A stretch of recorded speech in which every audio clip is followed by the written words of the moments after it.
ప్రసంగాలు చేస్తూ ఉంటాం, రాజకీయ విమర్శలు, అవతల వాళ్ళ విమర్శల్ని ఎదుర్కొంటూ ఉంటాం. కానీ మనకు అవగాహన అన్నది చాలా అవసరం.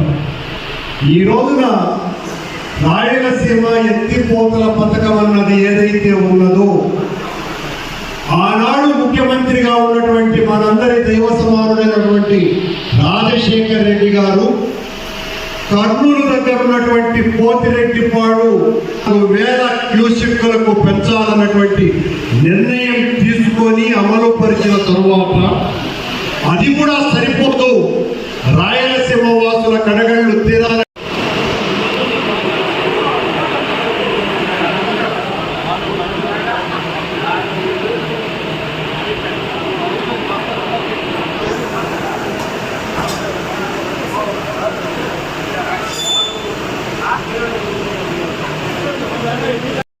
వందల కోట్ల రూపాయలు ఖర్చు కూడా చేయడం జరిగింది.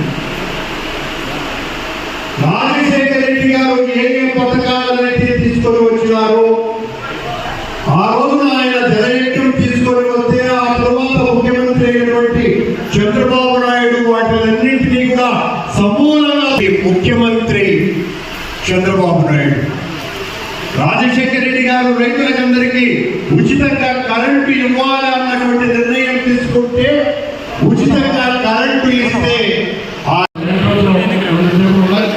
అక్కడ కూర్చోవాలి.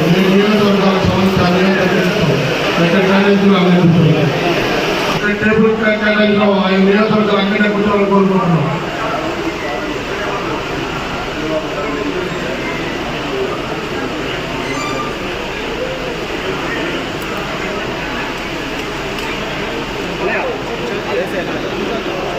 రెండో టేబుల్ తీసేసారు. చాలా కెమెరా తీసుకో జగదీష్ అన్నది 2 ఒకటే క్వాలిటీ లేదు. 2